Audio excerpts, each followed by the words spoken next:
از شعر حافظ.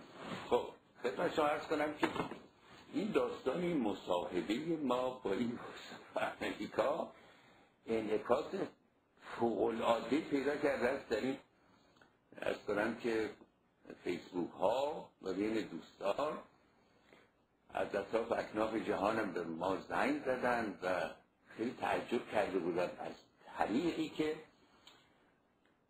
اون مجری محترم با ما برخورد کرد. بله، سپاسگزاری میکنم از دوست گرامی بیژن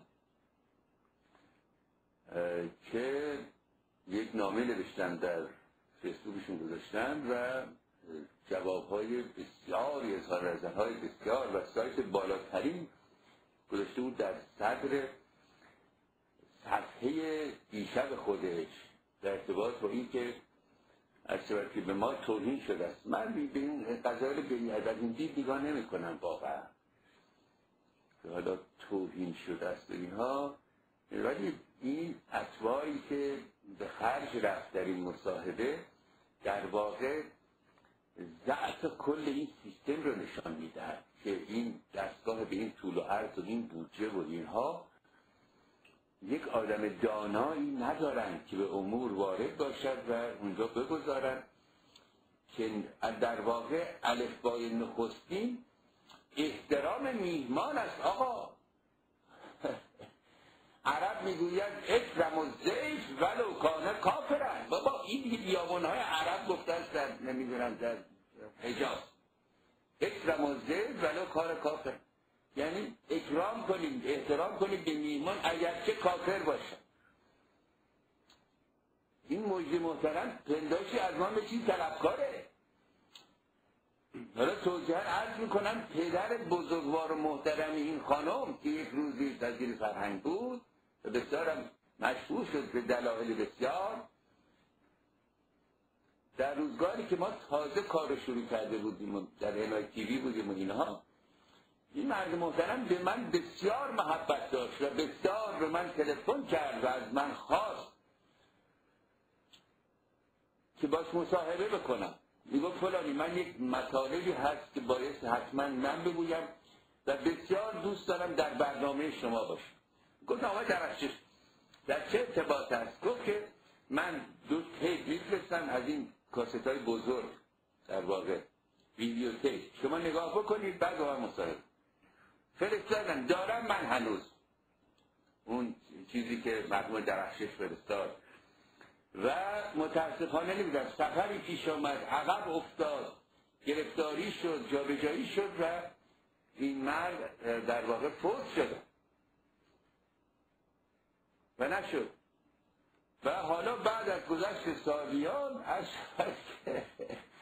و روزگاران رفتار این بانی محترم بدین رشت بود، پنداری که واقعا از من چیزی طلب داره ایشون. من مطمئنم این خانم رو باید میفرستنش در خیابان، تردید ندارم چون همین کار رو به روز عرض کنم بنی سعد آورده، همین کار رو هم به روز عرض شود که عباس پهلوان آورده که هم سر صدا عباس در آمده، هم اعتراض واجه با اعتراض عرض کنم که آقای بنی سعد.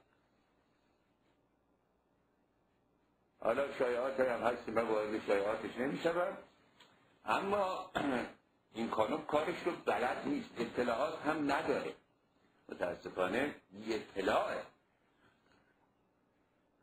حالا من این آیت الله کاشانی با هر کسی که میخواست یک کلی رو کنه میگو برو بی سوار. حالا ما این رو نمیگیم به ایشون، اما بدون شک و بدون تردید این کاره نیست. آدمی که مصاحبه میکند خودش وارد نبرد و مشاجره میشود با کسی که از کنم مصاحبه میکنم.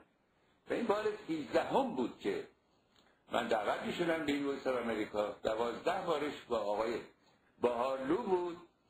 بسیار بسیار عرض کنم که وجود نازنین بزرگوار بود باهارلو هم کنار رفت از این یوسف امریکا و عرض کنم کار افتاده است دست از سبب که همینه که میبینید. آدم به جهالت این تشکیلات یوسف امریکا خندش میگیره. آقا این همه عرض کنم که آدمای تحصیل کرده هستن که ممکن است با اینها بخوان همکاری کنن، چون هر کسی هم با اینا خب همکاری نمیکنه. بالاخره تشکیلات دولتی هر آینه بودجهش هم عرض کنم که از شباب که از مردم آمریکا که نیست، یک شاخه‌ای از کنم که دپارتمان و دوایر مربوطه و اینهاست، هم همین چنین است BBC، این دوایر دولتی هستن. نهایتا اینها برای پیشبرد مقاصد ملی آمریکا و دولت آمریکا کار میکنن. حالا بنده وارد قضیه نمیشم چه کسانی رو بردن اونجا و چیکار میکنن اینها بمانن، اما انعکاسش خیلی بود. صحبت کردم با ویژن فرهودی و ایشون هم یک برنامه‌ای داشته است که بسیار بسیار بیننده داشته در ایران و مثل که سیاست‌های اینا چنین است که یک کسی دوستدار طرفدار پیدا کرد کلی اون رو عوض بکنه. برنامه ایشون هم ازشون گرفتن. خب بگذاریم از این داستان چند